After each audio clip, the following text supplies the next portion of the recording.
Substance Abuse Treatment Program Performance Measures training. My name is Vanessa Marino Rivera, and I'm the RSAT Research Associate. Also, joining me on the phone is Jimmy Stahey, who will be assisting with the Q&A. We appreciate you taking time out of your busy schedules to learn more about RSAT performance measures and how to report them in the PMT system.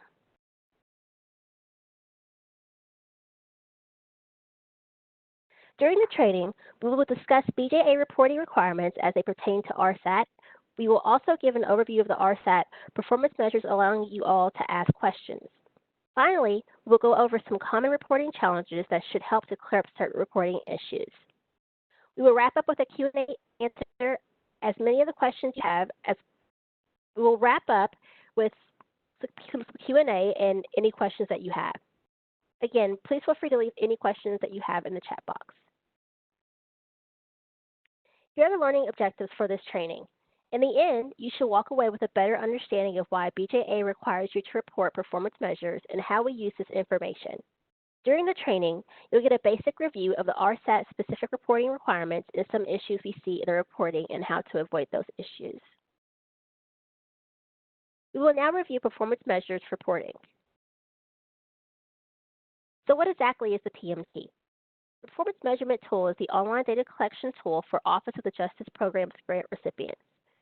It is structured as an online questionnaire and is available year-round. The PMT contains information and tools to assist you in your reporting. So let's get started.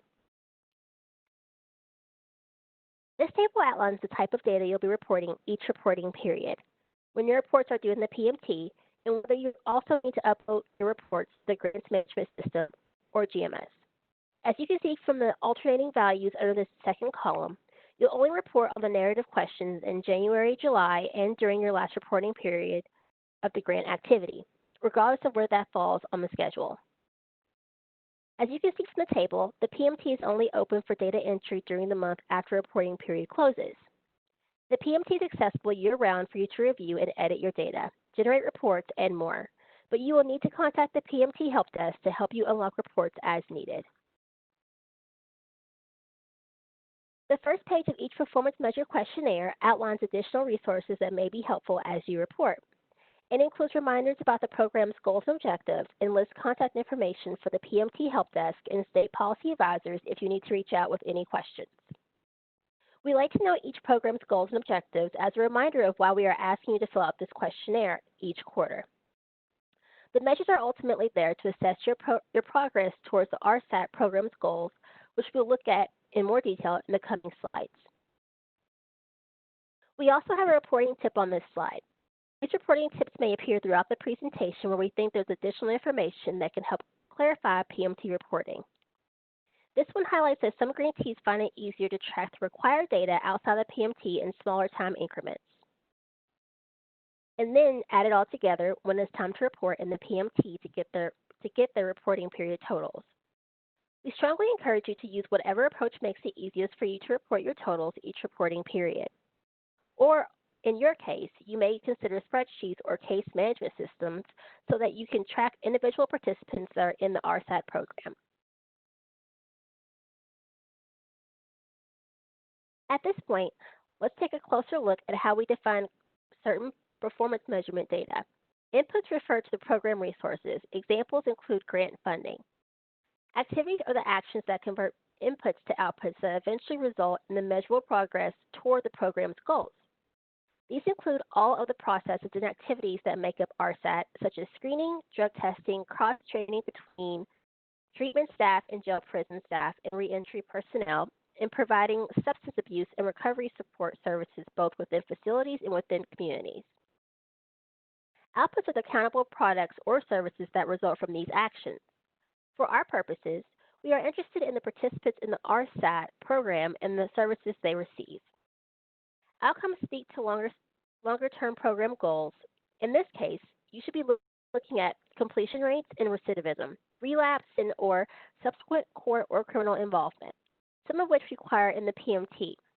Other outcomes you may want to track outside of PMT requirements for your own monitoring purposes.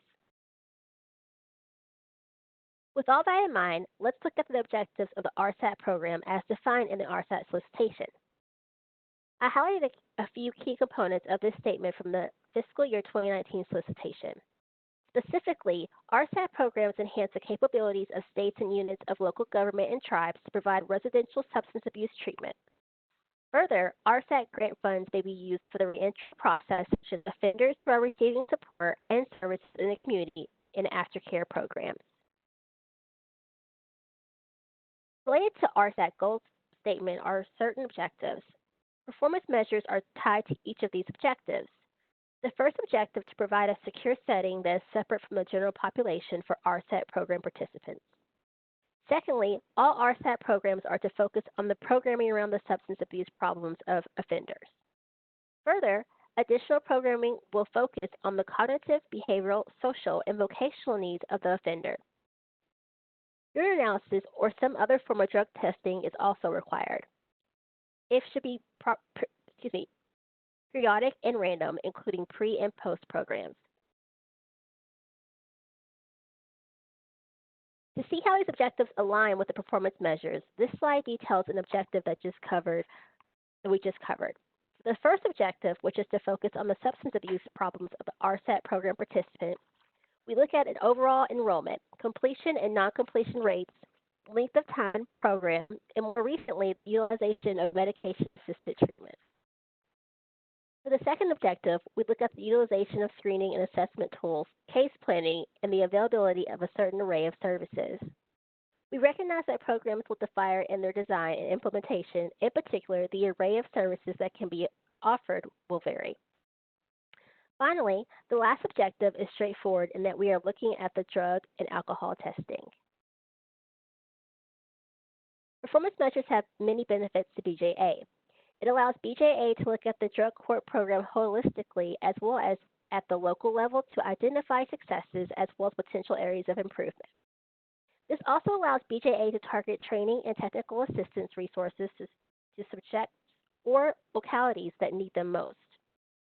BJA and OJP also track progress toward goals. BJA reports annual drug court key performance indicators to leadership during budget formulation as well as ongoing yearly monitoring. Lastly, DOJ is required to follow the Government Performance and Results Modernization Act of 2010 requirement, the monitoring of certain programmatic activities. Not only does BJA benefit from performance measurement, but grantees should also be systematically monitoring their own performance measures to include some of the data BJA collects, but possibly more at the local level. Performance measurement is inherently best known at the local level to support program monitoring and continued improvement. Now let's take a few moments to review what we have already covered. Question number 1. How many days after the close of the reporting period is your PMT report due?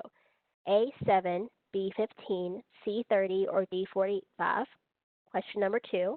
How do performance measures help grantees? Is it A, inform budget, strategic planning, and future funding? B, identify successes in areas of improvement? C, inform targeted TTA? Or D, all of the above?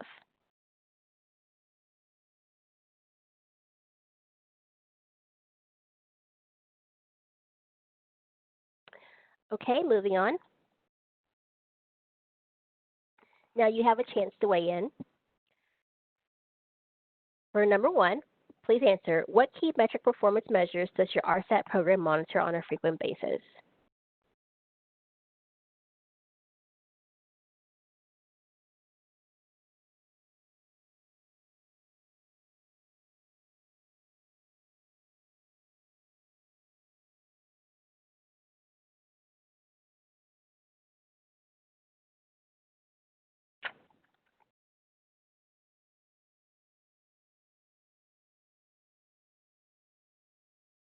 Okay, we'll now discuss questionnaire structure.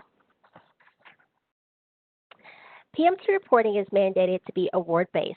In other words, BJA must collect performance data on each federal award and those associated activities, including all subaward activity. Please remember to set up all the subawards in the PMT system. The questions in the PMT are made up of 2 main categories. The first is the quantitative program performance measures. This is where you enter the numeric data you collected over the course of the reporting period.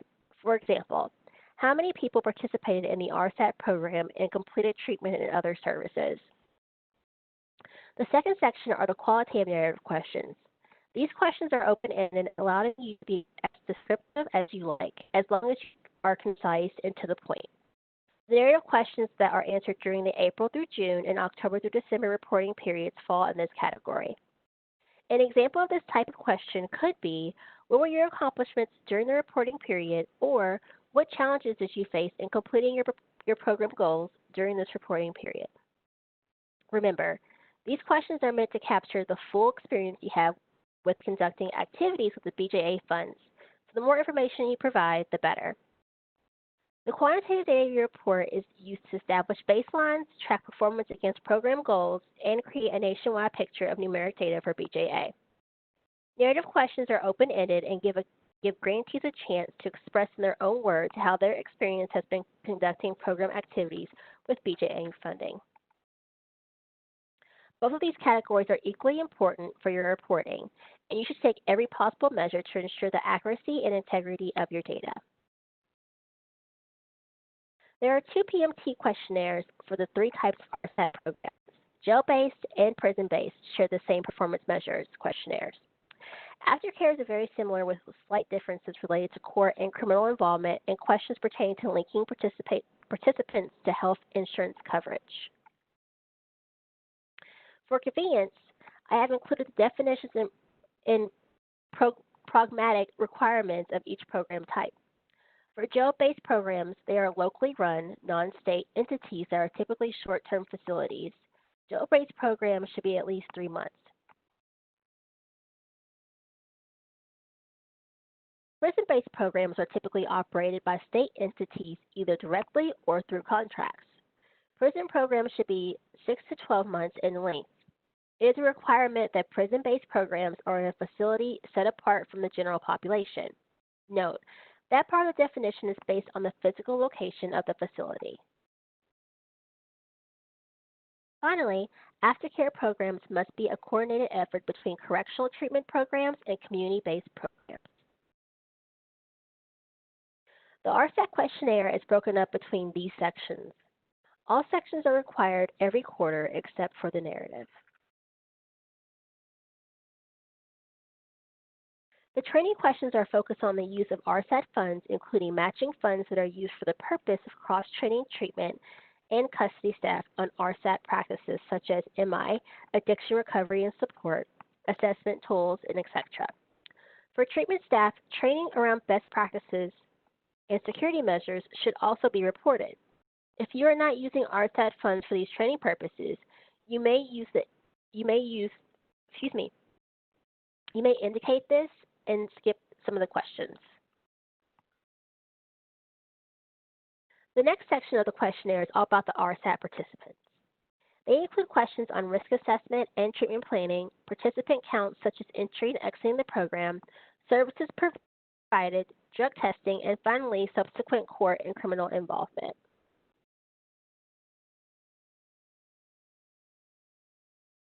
If you do not provide MAT due to administrative or policy reasons, then select we do not provide MAT. If you do have access to a physician that can oversee the administration of MAT medications, then you would select we do not have access to the MAT. Finally, if you have access to the MAT treatment, but none of the participants are candidates, you can select the types of MAT treatments available, but then enter zeros for the questions asking about the number of eligible participants receiving MAT treatment. At times, there is some confusion when we talk about the difference between successful completion and those that did not complete the program and are not actively participating in it. Some factors that may go into whether or not a person has successfully completed the RSAT program include length of time in the program, participation in substance abuse treatment program, drug testing, and other administrative requirements. Note, in-time progress is not the only factor that should be considered.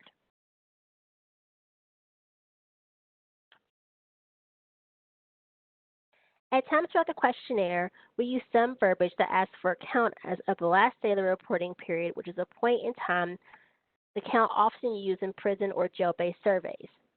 So here's a data entry tip that can be used as a guide. For example, if we wanted to know the number of people in the program as of the last day of the reporting period, I would count the number of persons actively enrolled in the drug court program on December 31st, 2017. There may be more or less people in the program on December 30th or January 1st due to exit and new admissions, but we are just wanting that count on that specific day. This allows the analyst to add in those participants that exit the program during the reporting period to get a total count of those served over a specified time. Here's an example of how we use the data report to calculate the successful completion rate with the performance measures. For this, completing successfully and divide that by the number of people leaving the program both successfully and unsuccessfully.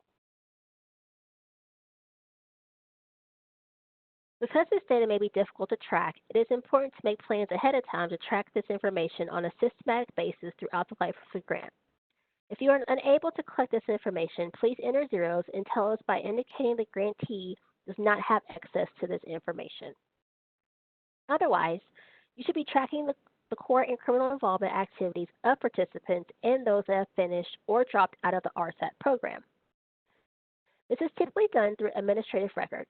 In terms of tracking, you will be using your award start and end dates, including sub-award start and end dates. Lastly, we have the 7 narrative questions asked of all BJA grantees. You will respond to these twice a year and at the end of the grant award. These questions also allow you to add additional details or information about the data you've reported to provide a further picture of your activities. Some grantees are not required to answer these questions. However, the state should be known what activities are occurring at the local level and may want to incorporate that into their responses to these questions. These 7 narrative questions are required every 6 months. The narrative questions ask you to define your goals and describe your accomplishments toward your goals.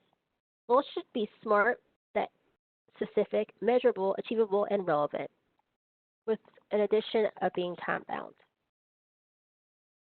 We'll now look at the common reporting challenges. To enhance data quality, BJA does a few different things. First, we review submitted data for completeness and quality. When we do this, outlier or illogical data may be flagged. When this occurs, the help desk will reach out to grantees to provide clarification about the perceived issue. Please respond to those quality checks as soon as possible. It may be a simple data entry error or misunderstanding. Some other tips for improving data quality include keeping electronic records, ensuring you have a consistent point of contact that completes aggregate and data entry in the PMT, and being mindful of consistency.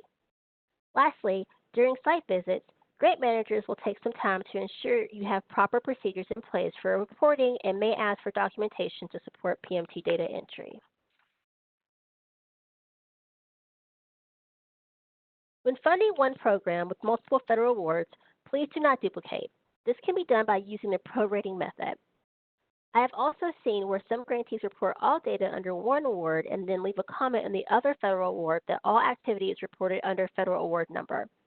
Then they attach both PMT and GMS reports to the GMS under both federal awards. If you do this, please check with your program manager if this is okay. As noted earlier, please only report the assessment results of new participants and not of the total enrolled population. Enter 0 if you are not using an assessment instrument, but if that is the case, please tell us so in the open text box. If you have a subrecipient that is implementing multiple programs, you will need to create additional subawards in the PMT, one for each program. Before we wrap up, we're just going to do ask some additional questions over what we have just covered. Question number 1. What factors should be used to determine if your program is jail-based or prison-based? A, physical location, facility type. B, length of program. Or C, status of offender. Also, question number 2. How does BJA verify performance data? A, quarterly data verifications. B, automatic PMT system validations. C, site visits. Or D, all of the above.